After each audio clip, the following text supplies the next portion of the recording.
Selamat pagi semuanya, semoga semuanya selalu dalam keadaan sehat dan tetap semangat dalam pembelajaran fisika di pagi hari ini. Oke, pada pertemuan kali ini kita sudah memasuki pertemuan kedua di topik baru kita, yaitu tentang pemanasan global. Nah, pada pertemuan kali ini kita akan membahas tentang solusi pemanasan global. Untuk pertemuan kali ini, kita awali dengan mengamati sebuah grafik konsumsi listrik per kapita untuk rentang tahun 2007 hingga tahun 2020. Nah, berdasarkan grafik yang disajikan dalam PowerPoint, menurut kalian bagaimana konsumsi listrik per kapita di Indonesia? Seperti yang dapat kita lihat dan amati, bahwasanya sejak tahun 2009 hingga tahun 2020, konsumsi listrik per kapita selalu naik dari tahun ke tahun. Hal ini dapat tercermin bahwasannya grafik selalu menunjukkan angka yang selalu naik dari tahun ke tahun.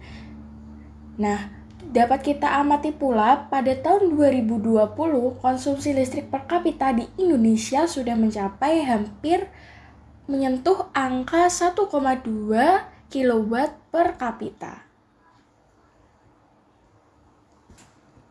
Semakin meningkatnya konsumsi listrik per kapita tentu saja berdampak pada meningkatnya kebutuhan energi pembangkit listrik di Indonesia.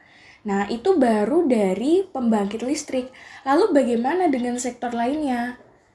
Kebutuhan energi di Indonesia dari berbagai sektor dapat kita amati dari grafik batang yang disajikan dalam slide PowerPoint. Nah, di sini ada grafik kebutuhan energi di Indonesia dari sektor industri, rumah tangga, komersial, transportasi, hingga pemanfaatan bukan energi. Nah, misalnya kita contoh ambil sektor transportasi. Pada tahun 2008, kebutuhan energi di Indonesia di bidang transportasi menyentuh angka 185,7 juta BOE.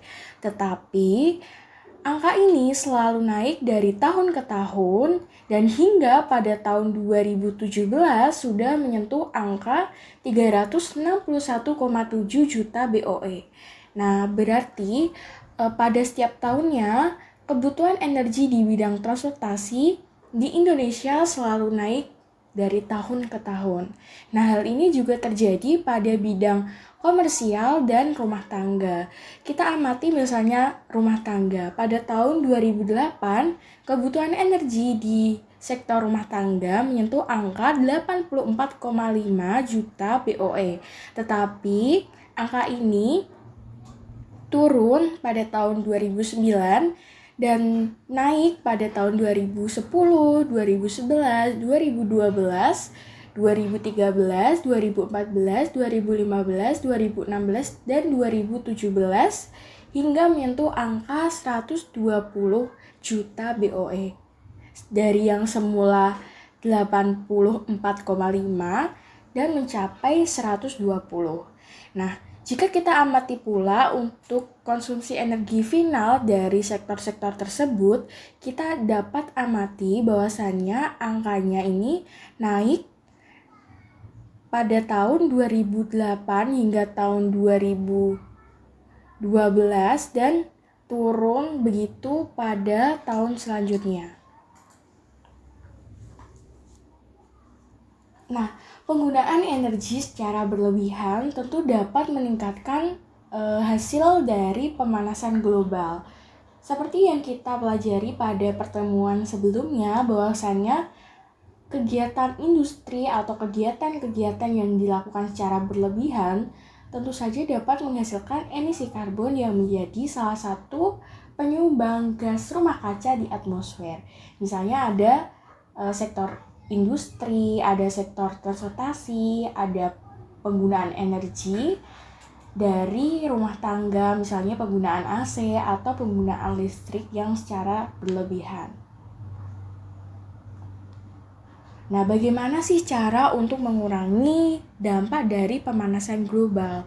Nah, cara untuk mengurangi pemanasan global yaitu kita dapat melakukan efisiensi penggunaan energi dan penggunaan energi terbarukan. Nah, dua cara ini merupakan solusi untuk mengurangi emisi gas rumah kaca serta kerusakan lingkungan. Bagaimana sih cara kita untuk melakukan efisiensi penggunaan energi? Nah, kita bisa melakukan dengan menggunakan lampu hemat energi, kemudian tidak membiarkan peralatan elektronik dalam keadaan standby. Misalnya setelah kita mencharger laptop atau HP atau smartphone, kita melepaskan dari adaptor itu dari stop kontak, seperti itu. Kemudian kita juga bisa menggunakan pemanas air dengan tenaga surya ataupun kita dapat mengurangi penggunaan kendaraan bahan bakar dan dapat mengalihkannya ke kendaraan umum seperti bis, Transmarang, ataupun kendaraan-kendaraan umum lainnya. Nah, selain dari efisiensi energi, kita juga dapat menggunakan energi terbarukan. Misalnya di sini ada energi nuklir sebagai energi alternatif. Energi nuklir sebagai sumber energi yang sedikit mengeluarkan gas rumah kaca menjadi salah satu pilihan guna mendukung upaya pelestarian lingkungan. Keunggulan energi nuklir sebagai pembangkit listrik antara lain yaitu yang pertama, dia tidak menghasilkan emisi gas karbon dioksida sama sekali. Selain itu, nuklir juga mampu menghasilkan daya yang stabil yang jauh lebih besar jika dibandingkan dengan pembangkit listrik lainnya. Pembangkit listrik tenaga nuklir atau PLTN juga disebut sebagai pembangkit listrik yang renewable energy karena bahan bakar pembangkit listrik ini yakni uranium. Bahan bakar tersebut telah habis dapat didaur ulang kembali untuk menghasilkan bahan bakar yang baru. Oke, sekian materi yang dapat Ibu sampaikan. Silahkan kalian join Zoom meeting melalui link yang sudah disediakan di LMS kita di Moodle. Nanti kita akan berdiskusi tentang solusi dari pemanasan global. Terima kasih atas perhatiannya.